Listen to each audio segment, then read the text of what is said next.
ପାଟକୁରା ମାଟିର ବିଜୁ ଜନତା ଦଳର ପରିଚୟ ନେଇ ରହୁଥିବା ସାଧାରଣ କର୍ମୀଟିଏ ମଧ୍ୟ ବିରୋଧ କରିବୁ ଆମେ କଣ?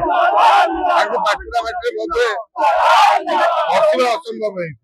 ଷଡଯନ୍ତ୍ର କିଏ କାହା ବିରୁଦ୍ଧରେ କରିଛି? ଷଡଯନ୍ତ୍ର ଆଜି ନୁହେଁ, ଗୋଟାଏ ବଡ ଷଡଯନ୍ତ୍ର ଯାହା ଚାଲିଥିଲା ନିର୍ବାଚନ ପରଦିନ ଠାରୁ ତାର ପରିଣାମ ତ ନିର୍ଣ୍ଣୟ ତ ହେଇଯାଇଛି 15 ତାରିଖ ଦିନ। ଷଡଯନ୍ତ୍ର କିଏ କରୁଥିଲା, ବିଶ୍ୱାସଘାତକତା କିଏ କରୁଥିଲା, କାହା ସାଙ୍ଗରେ କରୁଥିଲା, ସେ କଥା ସରିଛି। ତାର ହିସାବ କିତାବ ଆଜି ଆଉ ଦରକାର ନାହିଁ।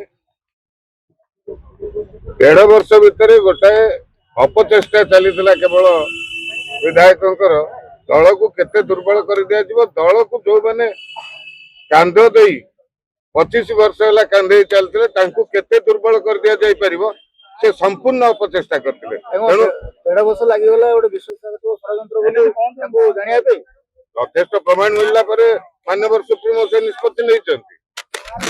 ଆମେ ତ ସ୍ୱାଗତ କରୁଛୁ। ଆଦୌ ନୁହେଁ, ବିଜୟ ମହାପାତ୍ର 25 ବର୍ଷ ହେଲା ହଜି ଯାଇଥିବା ଗୋଟାଏ ବିଷୟ, ସେ କଥାରେ ମୋଟେ ଡର ଭୟ କାହାରି ନାହିଁ। ବରଂ ଆମର କ୍ଷୋଭ ଅଛି 1.5 ବର୍ଷ ପୂର୍ବରୁ ଯୋଉ ନିର୍ବାଚନରେ ତାଙ୍କ ପୁଅକୁ ଟିକେଟ ଦିଆଯିବା ବହୁତ ହୁଏ ଠିକ ନଥିଲା। ତେଣୁ ସେ କଥା ନ ହେଇଥିଲେ ଭଲ ହେଇଥାନ୍ତା।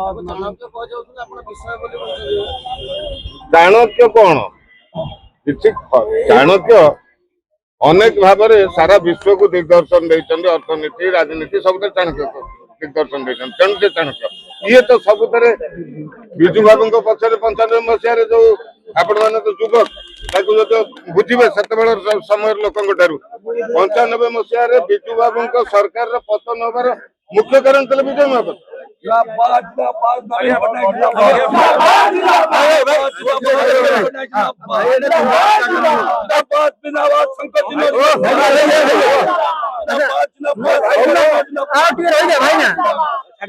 नवीन पट्टनायक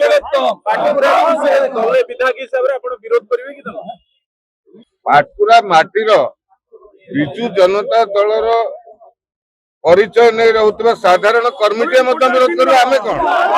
ତାଙ୍କୁ ପାଟକୁରା ମାଟିରେ ବୋଧେ ବସିବା ଅସମ୍ଭବ ହେଇଛି।